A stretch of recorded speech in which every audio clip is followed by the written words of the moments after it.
Sa gitna ng isyu ng katiwalian sa gobyerno, aminado si Pangulong Bongbong Marcos na magiging mahirap ang laban sa korupsyon. Sinabi ng Pangulo tiyempo sa isang survey na nagsasabing pangalawa ang pagsugpo sa korupsyon sa mga isyung gustong patutukan ng taong bayan sa Pangulo. Nagbabalik si Maricel Halili.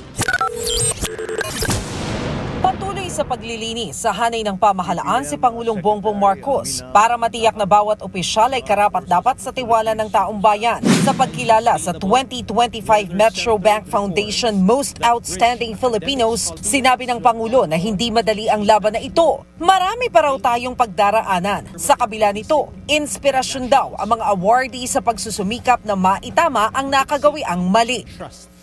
It will be hard and sometimes it will be painful. But it will be worth it because we are fighting for what we are fighting for is a country that our children will inherit, that a nation that they can be proud of, that they can be proud to say, I am Filipino.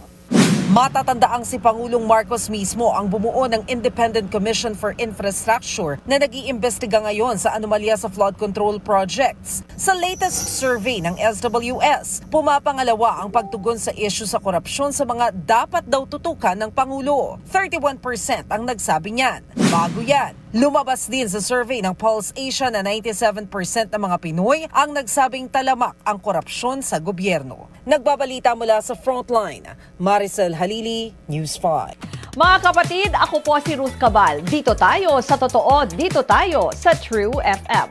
Mag-follow at mag-subscribe din po kayo sa aming social media accounts at True Network PH. Diyan po yan sa aming X na dating Twitter, sa FB, sa Instagram, sa YouTube, sa TikTok at sa mga podcasts. At syempre, tutok din po kayo sa Signal True TV Channel 19.